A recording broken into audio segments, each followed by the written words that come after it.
জয় নিতাই গৌর হরি বল। তাহলে গুরুদেব কিসের মূর্তি? করুণার মূর্তি। গুরু গৌরাঙ্গ দ্বিভুজং বরদা করুণেক্ষণম বৃন্দাবনং নিকুঞ্জস্তং কল্পবৃক্ষ প্রমুখকম শ্রীরাধা মাধবায় পৃষ্ঠং বিশাখাদি সমন্বিতং ব্রজনামগণযুক্তং বন্দে শ্রীপতিতপাবনং। গুরুদেব করুণার মূর্তি, গৌর করুণার মূর্তি। কি বললেন? গুরু গৌরাঙ্গ দ্বিভুজং বরদা করুণেক্ষণম, সদা করুণা মূর্তি। কি করেন? বৃন্দাবনং নিকুঞ্জস্থং, বৃন্দাবনে নিকুঞ্জ মন্দিরে যে স্থিত রাধা মাধব, সেই রাধা মাধব ললিতা বিশাখা আদি অষ্টসখী বেষ্টিত, অনঙ্গ মঞ্জরী শ্রীরূপ মঞ্জরী বৃন্দ বেষ্টিত সে নিকুঞ্জ বনে, নিভৃত নিকুঞ্জ বনে, সেখানে কল্পতরু রয়েছে। সে কল্পতরুর কাছে আপনি যাহা কল্পনা করবেন তাই পাবেন।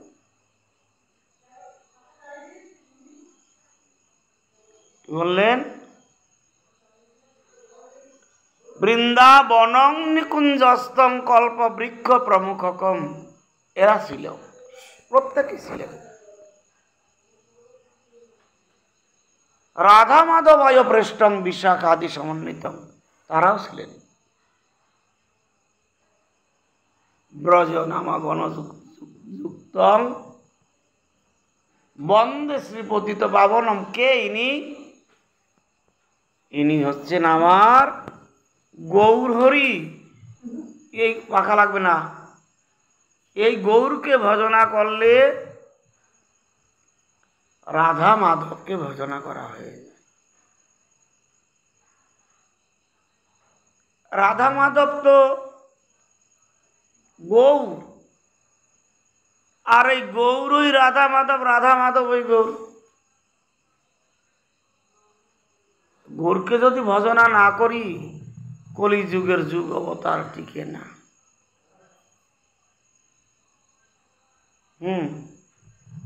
তাই প্রতিটি যুগের একজন স্বামী আছেন। সত্যতে নারায়ণ, ত্রেতাতে রাম, দাপরে কৃষ্ণ, আর কলিতে গৌরাঙ্গ শ্রী হরি। নিতাই গৌর হরি বল। এই যে নিতাই গৌর সীতানাথকে কে? নিতাই হচ্ছেন শঙ্কর্ষণের অবতার, অনন্ত দেবের অবতার, যাকে বলরাম বলা হয়। শেষশায়ী শঙ্কর্ষণ অবতরী নারায়ণ, যার অংশ কলাতে গণন, বলরাম দাসের পদে বলেছেন, পদকর্তা। অদ্বৈতকে তিনি হচ্ছেন মহাবিষ্ণুর অবতার।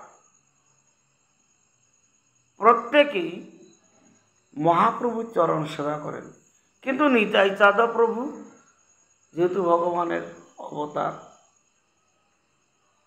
অদ্বৈত প্রভু, এই দুই প্রভু আজকে মহাপ্রভুর চরণ সেবা করছেন। সর্ব অবতার হইতে সার আমার গোরা অবতার, অবতারের সার গোরায় অবতার, কেন না ভজিলি তারে, করি নিরেবাস গেল না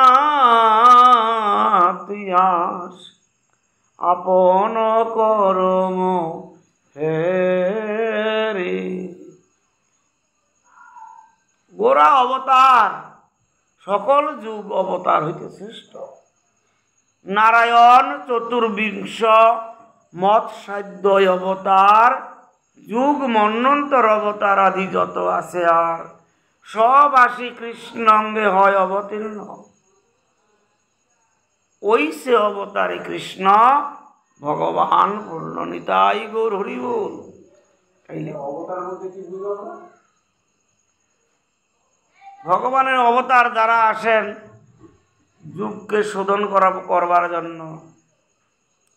গীতায় বলেছেন ইয়াদা ইয়াদা হি ধর্মস্য গ্লানির্ভবতি ভারত অর্বুত্থানম ধর্মস্য সৃজাম্যহম পরিত্রাণায় সাধূনাং বিনাশায় সদুষ্কৃতাম ধর্ম সংস্থাপনার্থায় সম্ভবামি যুগে যুগে। ধর্মের সংস্থাপন করবার জন্য আর সাধুদের দুষ্টদের হাত থেকে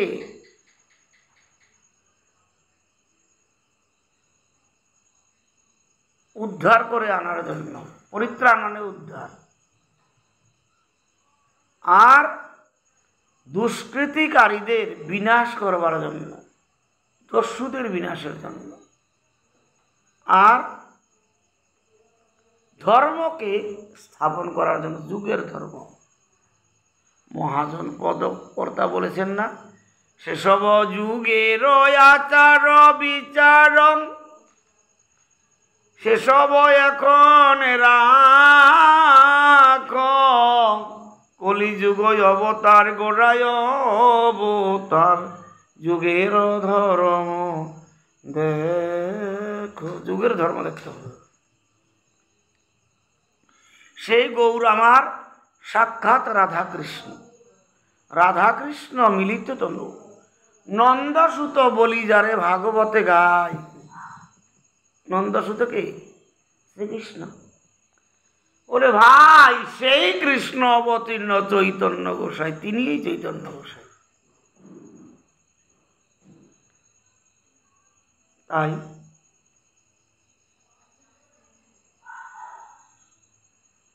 রাধাকৃষ্ণ একাত্মা, দুই দেহ ধরি। একাত্মা দেহ কয়টা? আত্মা এক জান এক প্রাণ। অনন্যে বিলাসই, রাধাকৃষ্ণকে বিলাস করছেন, কৃষ্ণ রাধাকে বিলাস করছেন। তাই অনন্যে বিলাসই রস আস্বাদন করি। দুই অঙ্গে এক অঙ্গ, শৃঙ্গার মূর্তি। যেই মূর্তিটা বিদ্যানগরে গোদাবরীর তীরে রায় রামানন্দকে দেখিয়েছিলেন, তাই গৌর হরি বল। রামানন্দ সাধ্য সাধন তত্ত্ব আলোচনা করতে করতে অবাক হয়ে গেলেন, সে কি? তাহলে ইনি কি সেই সাধ্য সাধন তত্ত্ব? ইনি সেই করুণা ঘনমূর্তি। অপূর্ব রতন ব্রজের সে ধন ভক্তে দিবার তরে কে? গৌর হরি ভগবান। সাধ্য সাধন তত্ত্ব করিতে সিদ্ধান্ত এলেন গোদাবরীর তীরে কে? আমার শ্রীকৃষ্ণ চৈতন্য মহাপ্রভু সাক্ষাৎ ব্রজেন্দ্র নন্দন যিনি, তিনি এবার শচীসুত হলেন। কোনো প্রয়োজন নাই, কোনো দরকার নাই। বলে কেন এলেন? বলছেন জীবের নিস্তার লাগি নন্দসুত হরি। তিনি জীবের কল্যাণের জন্য, জীবের উদ্ধারের জন্য তিনি আজকে নদীয়ার নবদ্বীপে শচী গর্ভ সিন্ধু নীরে অবতীর্ণ হলেন। সেই গৌর হরি। তাই সাধ্য সাধন তত্ত্ব করিতে সিদ্ধান্ত এলেন গোদাবরীর তীরে। এবার কার সঙ্গে সিদ্ধান্ত করবেন? শতাধিক ব্রাহ্মণ নিয়ে তো তিনি দোলায় চেপে তো বাজনা বাজিয়ে এলেন। এদিক দিয়ে শ্রীমান মহাপ্রভু গোদাবরী তীরে স্নান করে তিনি তীরে বসে কৃষ্ণ কীর্তন করছেন। কৃষ্ণ কীর্তন করছেন। রামানন্দ এসে বৈদিক মতে তিনি বেদমন্ত্র উচ্চারণ করে স্নান তর্পণ আদি সেরে তিনি কি করলেন? এইবার তিনি পূর্বাভিমুখ হয়ে তিনি সূর্যদেবকে প্রণাম করলেন। ওম নমত দেবী বিষ্ণু পরমং পদং সদা পশ্যন্তি সূরয় দিবিবচক্ষুরা ততম। হে সূর্যদেব, তোমার মতো দিব্য চক্ষু আমাকে করে দাও, আমি যেন শ্রী শ্রী রাধাকৃষ্ণ যুগল মূরতি এই নয়নে দর্শন করতে পারি। প্রেম সে বলো হৃদয় গৌর হরি বল। এইবার যখন তিনি পশ্চিমাভিমুখী হলেন তখন দেখছেন শত সূর্যের অঙ্গ প্রভা, শত সূর্যের অঙ্গ ছটা এই কান্তি থেকে বিচ্ছুরিত হচ্ছে। সারা গোদাবরীর তীর আলোকিত হয়ে রয়েছে। বাইরের সূর্যচন্দ্র কি করেন? প্রাকৃতিক জগতের অন্ধকারকে বিদূরিত করেন, আলো প্রকাশ করেন। কিন্তু আমার গৌর হরি এমনই সূর্য, নিতাই চাঁদ এমনই চন্দ্র, বাহিরের অন্ধকারকে তো বিদূরিত করেনই, জীবের হৃদয়ের অন্ধকারকে দূর করেন। বলো শ্রীকৃষ্ণ চৈতন্য মহাপ্রভু স্বয়ং ভগবান কি জয়। তাই তিনি এইবার শ্রীমন মহাপ্রভুকে দর্শন করে তিনি কি করছেন? তিনি যেমন লোহাকে দেখলে চুম্বক আকর্ষণ করে কি না, তো শ্রীমন মহাপ্রভুকে দর্শন করে রায় রামানন্দের সকল বিষয়িক বুদ্ধি দূর হয়ে গিয়ে তরল হয়ে গেল। পাষাণ যেমন তরল হয়ে যায়, তদ্রূপ শ্রীমান মহাপ্রভুর পরশে দর্শনে, পরশ তো পাইনি এখনো, দর্শনে তিনি বিগলিত হয়ে গেলেন। এবার মহাপ্রভুও ভক্তকে দর্শন করে তিনি ব্যাকুল হয়ে গেলেন। ব্যাকুল হয়ে তিনি এবার রামানন্দকে আলিঙ্গন করবেন। এবার রামানন্দ কি করলেন? ছুটে এসে শ্রীমান মহাপ্রভুর চরণে তিনি সাষ্টাঙ্গে দণ্ডবৎ প্রণাম করে বললেন। শ্রীমান মহাপ্রভু রামানন্দকে আলিঙ্গন করলেন। রামানন্দকে আলিঙ্গন করে দুইজনে কৃষ্ণ প্রেমে মাতোয়ারা হয়ে তারা ঘোরাঘুরি যাচ্ছেন। এই দিক দিয়ে বৈদিক ব্রাহ্মণগণ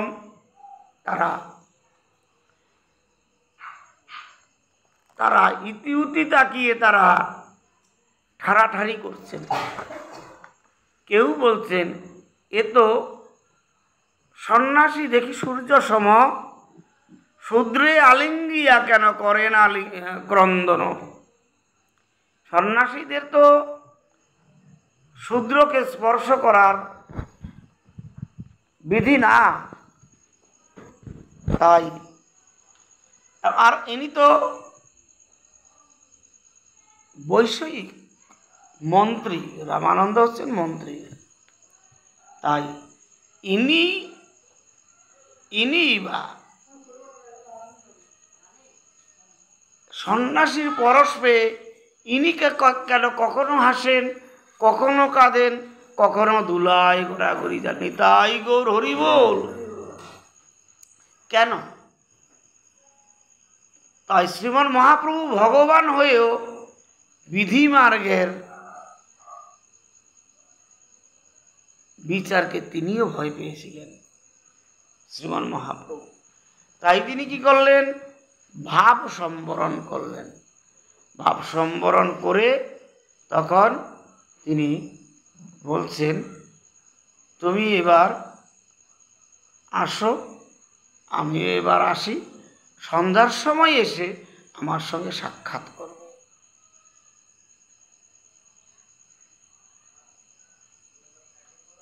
তখন রায় রামানন্দ বলছেন যে প্রভু, তুমি যেহেতু পামরকে শোধন করবার জন্য এসেছো, দিন 5-7 থেকে শোধন করো, দর্শন মাত্রই পবিত্র হয় না, কিছুদিন থেকে আমাকে একটু শিক্ষা দান করো। সন্ধ্যার সময় একজন ভৃত্যকে নিয়ে, অনুগত দাসকে নিয়ে তিনি কি করলেন? তিনি এসে প্রভুর কাছে উপস্থিত হলেন। তখন মহাপ্রভুর সঙ্গে রায় রামানন্দের সঙ্গে কৃষ্ণ কথা নিয়ে সাধ্য সাধন তত্ত্ব নিয়ে আলোচনা আরম্ভ হইল। রামানন্দে পায়া তারে আলিঙ্গিয়া প্রেমাবিষ্ট হইলেন গৌরহরি, সাধ্য সাধন তত্ত্ব করিতে সিদ্ধান্ত এলেন গোদাবরীর তীরে। কলিযুগের সাধ্য বস্তু কি, সাধন বস্তু কি, সিদ্ধান্ত করবার জন্য তিনি গোদাবরীর তীরে এসেছেন। শ্রীমন মহাপ্রভু সন্ন্যাস নেওয়ার পরে পুরীতে গেলেন মাতৃ আজ্ঞা নিয়ে। সেখান থেকে তিনি দক্ষিণ ভারত ভ্রমণ করতে গেলেন, গোদাবরীর তীরে গেলেন তিনি। মূলত কথা হচ্ছে আমার যে শ্রীমন মহাপ্রভু তো নবদ্বীপে হরিনাম প্রচার করে গেলেন। হরের নাম হরের নাম হরের নাম হইব কেবলম, কলৌ নাস্তেব্য নাস্তেব্য নাস্তেব্য গতির অন্যথা।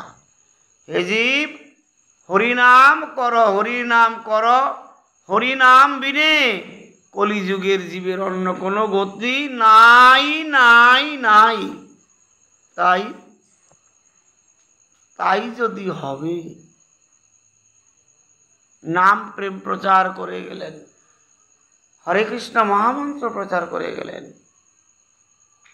হ্যাঁ, হরে কৃষ্ণ মন্ত্র আপনি স্বতন্ত্র প্রচারিলেন দ্বারে দ্বারে। হরে কৃষ্ণ মহামন্ত্র মহাপ্রভু স্বতন্ত্র মানে স্বয়ং নিজে গিয়ে দ্বারে দ্বারে প্রচার করলেন। আর নিতাই চাঁদ অদ্বৈত এরা তো সকলে আছেই, মূলত তো শ্রীমন মহাপ্রভু না। সেই নাম করলে বললেন উদ্ধার হয়ে যাবে, তাই নাম করিলে নামি নামে এ কথা কয় সাধু জনে, চল না যায় শ্রীবাস অঙ্গনে নামের মালা গাথি ভাই। হরে কৃষ্ণ কৃষ্ণ কৃষ্ণ মুখে বলো ভাই, হাসি কান্দি আলিঙ্গন করি চলো বিনয়েতে গাই। সবাই গাইলে হবে না, বিনয় করে গাইতে হবে, অনুনয় বিনয় করে গাইতে হবে। তাতে প্রেম থাকতে হবে, না হয় হবে না। তাতে পুলকাস্ত্র কম্পোষের যাবত পঠন দেখি আনন্দিত হইল মহাপ্রভুর মন।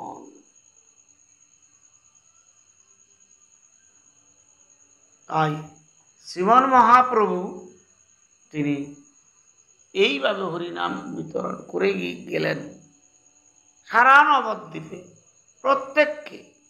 আগে ভক্ত ছিলেন, গয়ায় গিয়ে আগে পণ্ডিত ছিলেন, গয়ায় গিয়ে দীক্ষা নিয়ে ভক্ত হয়ে গেলেন। এবার সকল সিদ্ধান্ত কৃষ্ণে সমর্পণ করে একমাত্র কৃষ্ণ নাম কর, কৃষ্ণ নাম বিনে কলিযুগের জীবের অন্য কোনো গতি নাই নাই নাই। হরের নাম হরের নাম হরের নাম হইব কেবলম, কলৌ নাস্তেব্য নাস্তেব্য নাস্তেব্য গতির অন্যথা। হে জীব, হরিনাম কর হরিনাম কর হরিনাম কর, হরিনাম বিনে কলির জীবের অন্য কোনো গতি নাই নাই নাই। একদম দৃঢ় করে বলেন। তাহলে সেই ভগবান যখন বিদ্যানগরে দক্ষিণ ভারতে হরিনাম প্রচার করতে গেলেন, তখন হরে কৃষ্ণ মহামন্ত্র প্রচার করলেন না কেন? সেখানে কি নাম প্রচার করলেন? কৃষ্ণ কেশব কৃষ্ণ কেশব কৃষ্ণ কেশব রক্ষমাং, রাম রাঘব রাম রাঘব রাম রাঘব পাহি মাং। কৃষ্ণ কৃষ্ণ কৃষ্ণ কৃষ্ণ কৃষ্ণ কৃষ্ণ কৃষ্ণ হে কৃষ্ণ কৃষ্ণ কৃষ্ণ কৃষ্ণ কৃষ্ণ কৃষ্ণ কৃষ্ণ হে কৃষ্ণ কৃষ্ণ কৃষ্ণ কৃষ্ণ কৃষ্ণ কৃষ্ণ কৃষ্ণ রক্ষ মাম। কৃষ্ণ কৃষ্ণ কৃষ্ণ কৃষ্ণ কৃষ্ণ কৃষ্ণ পাহি মাম, কৃষ্ণ কেশব কৃষ্ণ কেশব কৃষ্ণ কেশব রক্ষ মাম, রাম রাঘব রাম রাঘব রাম রাঘব পাহি মাম। এই নাম দক্ষিণ ভারতে তিনি কীর্তন করতে করতে বিদ্যানগরে গেলেন। বিদ্যানগরে গিয়ে তিনি গোদাবরীতে স্নান কীর্তন করে, স্নান তর্পণাদি করে তীরে বসে তিনি কৃষ্ণ কীর্তন করলেন। বিদ্যানগর হরে কৃষ্ণ রামানন্দ শতাধিক ব্রাহ্মণ নিয়ে এসে বৈদিক মতে স্নান তর্পণ করে মহাপ্রভুর সঙ্গে সাক্ষাৎ হলো, আলিঙ্গন হলো। তারপরে মহাপ্রভু সাধ্য সাধন তত্ত্ব সিদ্ধান্ত করলেন, করতে আলোচনা শুরু করেছেন। সাধ্য সাধন তত্ত্ব করিতে সিদ্ধান্ত এলেন গোদাবরীর তীরে। রামানন্দে পাইয়া তারে আলিঙ্গিয়া, তারকে আলিঙ্গন করলেন, তাকে কৃপাবারী সঞ্চার করলেন।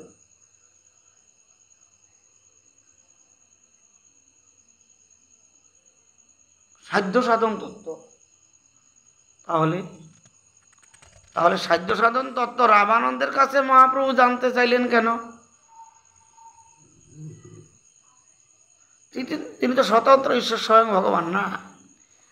আরে তিনি যে স্বয়ং ভগবান, তিনি কি তানার কথা কি তিনি জগতে প্রচার করবেন যে আমাকে ভজনা করো? তিনি যে ভক্তভাব অঙ্গীকার করে এসেছেন, সেটা স্বীকার করেছেন ভগবান শ্রীকৃষ্ণ। আমি কৃষ্ণ, আমি বিষ্ণু, আমি সকল কিছু। তাই হরি বল, জয় জয় শ্রী রাধে শ্যাম।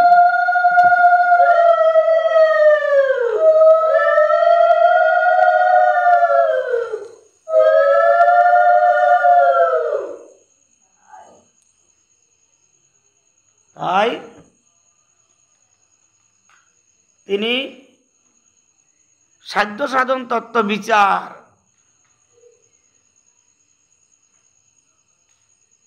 কিভাবে বিচার করলেন?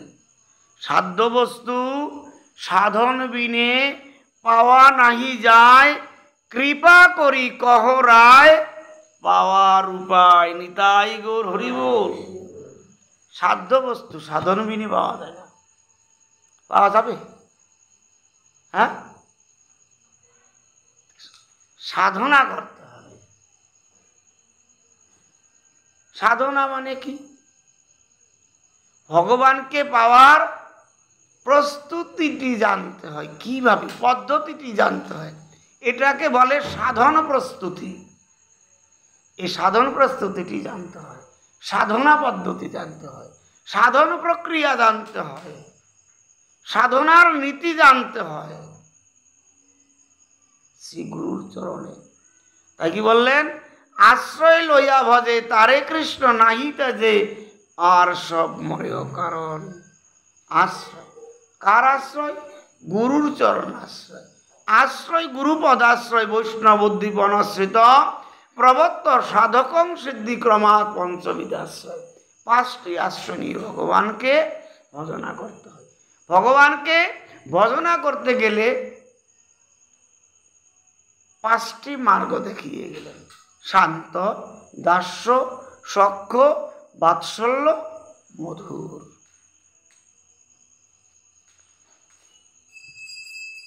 সাধ্য বস্তু সাধন বিনে পাওয়া নাহি যায়, কৃপা করি কহরায় পাওয়ার উপায়। সেই সাধ্য সাধন তত্ত্ব স্বয়ং ভগবান নিজে রামানন্দের কাছে জানতে চাইলেন।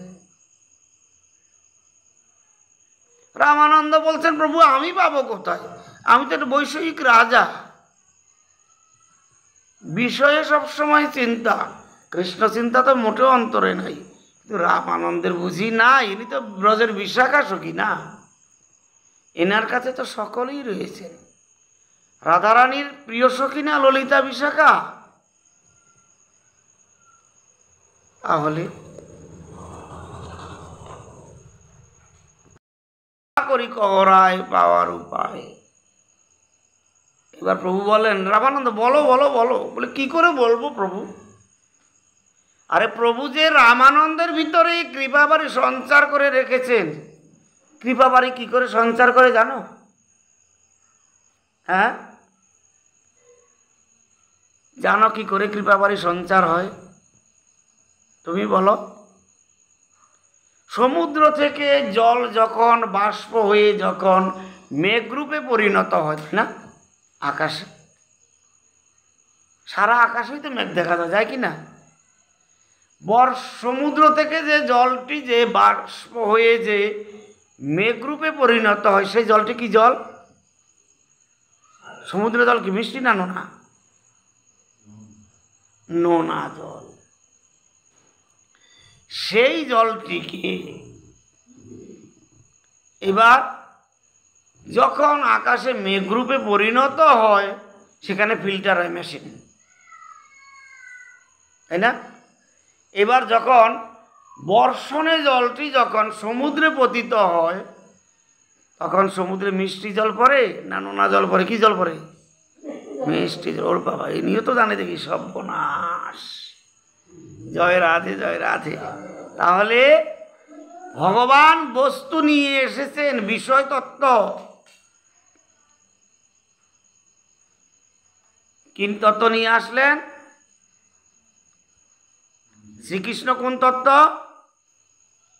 বিষয় তত্ত্ব। শ্রীমতী রাধারানী কোন তত্ত্ব? আশ্রয় তত্ত্ব। আশ্রয়কে যদি না ধরা যায়, বিষয়কে পাওয়া যাবে না। যাবে?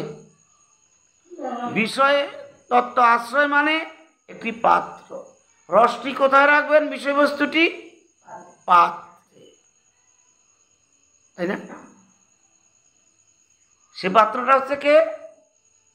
আমার শ্রীমতী রাধারানী। রাধার স্বরূপ কি? আহ্লাদিনীর সার প্রেম, প্রেমের সার ভাব, ভাবের পরম কাষ্ঠার নাম মহাভাব। মহাভাব স্বরূপ আছে রাধা ঠাকুরানী। মহাভাব স্বরূপকে রাধা ঠাকুরানী। তিনি কে? সর্বগুণ খনি কৃষ্ণ কান্তা শিরোমণি। সর্বগুণের খনি তিনি। তিনি কৃষ্ণ কান্তাগণের মধ্যে তিনি শিরোমণি। প্রেম সে বলো রাধে রাধে। সকল গুণ রয়েছে রাধারানীর ভিতরে, এমন কোনো গুণ নেই যে নাই। কৃষ্ণের যত প্রেয়সীগণ রয়েছেন, প্রত্যেকের ভিতর থেকে রাধারানীর মধ্যে অধিক ভালোবাসার সার কি? প্রেম। আহ্লাদিনী সার কি? আহ্লাদ মানে ভালোবাসা। আহ্লাদিনী সার প্রেম। প্রেমের সার কি?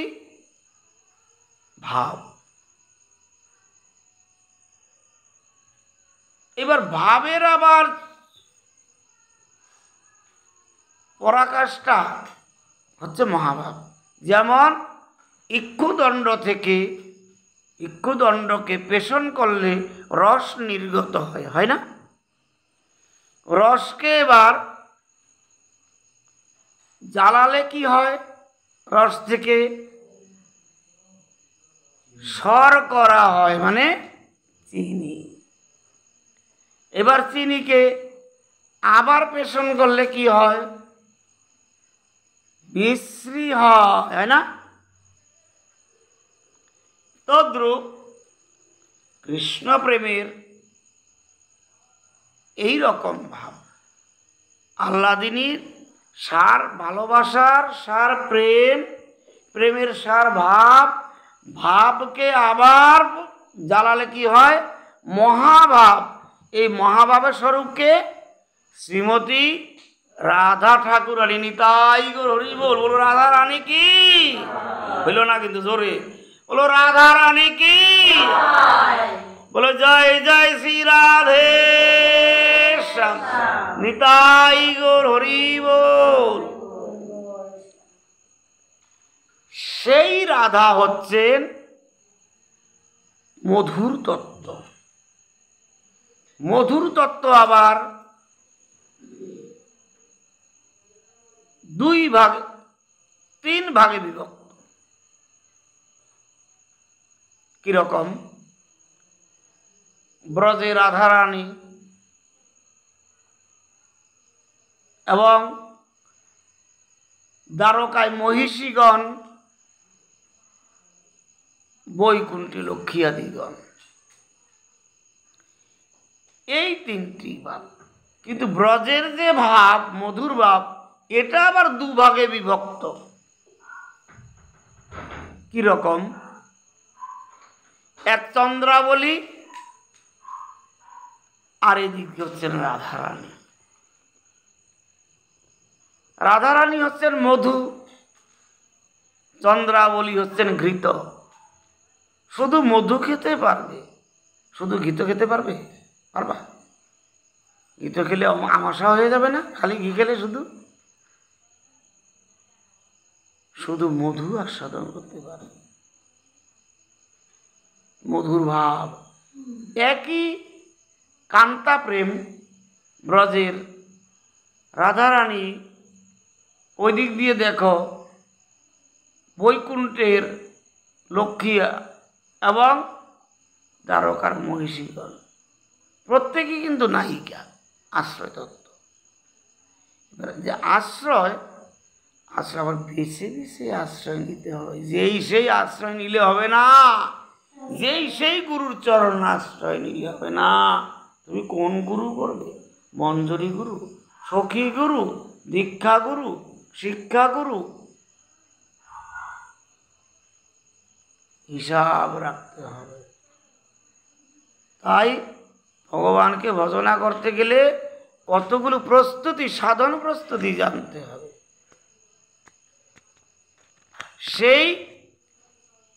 সেই আশ্রয়টিকে, সেই তত্ত্বটিকে রায় রামানন্দ বলছেন, তো আমি কিছুই জানি না প্রভু। তখন শ্রীমান মহাপ্রভু রায় রামানন্দ রূপ ভক্ত মেঘে কৃপা বাড়ি সঞ্চার করলেন। কোথা থেকে? শ্রীমান মহাপ্রভু তো সাগর। কি সাগর? রাধা এবং কৃষ্ণ দুই অঙ্গে এক অঙ্গ হয়ে, মিলিত অঙ্গ হয়ে গৌরাঙ্গ হয়ে আসছেন। শ্রী গৌরাঙ্গ মহাপ্রভু কি! এই রসটিকে নির্যাস করে, কোথায় নির্যাস করবেন? জ্বালাবেন। ভক্তরূপ প্রেম অগ্নিতে, ভক্তরূপ ফিল্টারে রাখলেন। এবার মিষ্ট জল চলে আসছে। বুঝতে পারছ? হ্যাঁ, তাই সাধু ভগবান বস্তু নিয়ে এসেছেন, রেখেছেন কার কাছে? ভক্তের কাছে। ভক্তকে আমার শ্রী গুরুদেব। গুরুর চরণ স্মরণ না করলে ভগবত বস্তু কখনোই পাওয়া যায় না। এই জন্য বলছেন ভগবত সম্বন্ধ কোথায়? শ্রীগুরুর পাদপদ্ম যথায়। গুরুর চরণ আশ্রয় করলে সর্বশান্তি পাওয়া যায়। গুরু পারের কাণ্ডারিয়ে বেদ পুরাণে খায়। কলেজ স্ট্রিট গেলে পরে বহু গ্রন্থ পাওয়া যায়। দেখো, নিজে নিজে এনে পড়ো, কোনো পাতায় ভক্তি মিলবে, সিদ্ধান্ত মিলবে। কি বলছেন? পড়লি গ্রন্থ, হইলি ভ্রান্ত, সিদ্ধান্ত পেলি কোথায়? শাস্ত্র পড়ি, গ্রন্থ পড়লো নিজে নিজে, ভ্রান্ত হয়ে যাচ্ছে, সিদ্ধান্ত পাচ্ছে না। গ্রন্থ পাঠ করলে ভক্তি কোন পাতায় মিলে? কোনো পাতায় ভক্তি মিলে কি? পাবি ভাগবতে তুমি পাতা উল্টিয়ে গেলে, চৈতন্য চরিতামৃতে গেলে ভক্তি মিলে কোন পাতায়? আরেকটি পাতা আছে, যেই পাতাটি আমরা উল্টাইতে যাই না। ধরলে গুরু বাক্য, উপদেশ শাস্ত্র, সাধু সঙ্গ হয় যথায়। সাধু সঙ্গে না গেলে ভক্তি পাবে না। অতএব কৃষ্ণ ভক্তির জন্ম মূল হয় সাধু সঙ্গ। কৃষ্ণ প্রেম জন্মে তিহ পুনঃ মুখ্য অঙ্গ নিতাই গৌর হরি বল। এগুলো সাধন সিদ্ধান্ত। তো রায় রামানন্দ রূপ ভক্ত মেঘে তিনি কি করলেন?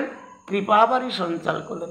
গুরুদেব ভক্তকে যে কৃপা করে এটা বুঝার বস্তু নয়, কেউ দেখার বস্তু নয়, সাধনার বস্তু, বাইরের জগৎকে বুঝতে দেওয়ার বস্তু এগুলো। সমুদ্র থেকে জল যখন আকাশে মেঘ হয়, বাষ্প হয়ে, যেমন কেউ দেখতে পায় না, তো গুরুদেব যে শিষ্যকে কৃপা করে তাও কেউ দেখা যায় না। এটা যাকে কৃপা করে সে অনুভব করতে পারে। তাই গৌর হরি বল। কিন্তু বাইরের জগতে জীব কখন দেখতে পায়? যেমন বাড়ি বর্ষণ হলে সবাই দেখতে পায়, বৃষ্টি বর্ষণ হইলে গুরু কৃপা করলে, সেই ভক্তের কৃপা করলে, যোগ্য পাত্রে কৃপা করলে সে যখন আবার ভক্তরূপে রূপান্তরিত হবে তখন সকলে জানবে যে না, এর উপরে কৃপা বাড়ি বর্ষণ হয়েছে। তাই ভক্তবৎসল ভগবান কি জয়। তাই এখানে একটি শ্লোক রয়েছে, সঞ্চারে জরামাভিদ ভক্ত মেঘে স্বভক্তি সিদ্ধান্ত চয়ামৃতানি গৌরাদ বীরে তৈরমুনা বিতীর্ণ স্তজগত রত্নালয় তাং প্রয়াতি। এই শ্লোকটি। এবার সমুদ্রের জল বাষ্প হয়ে আকাশে মেঘ হলো, বর্ষণে যখন সমুদ্রের জল আবার সমুদ্রে যখন পতিত হয় তখন সমুদ্রে রত্ন জন্মায়।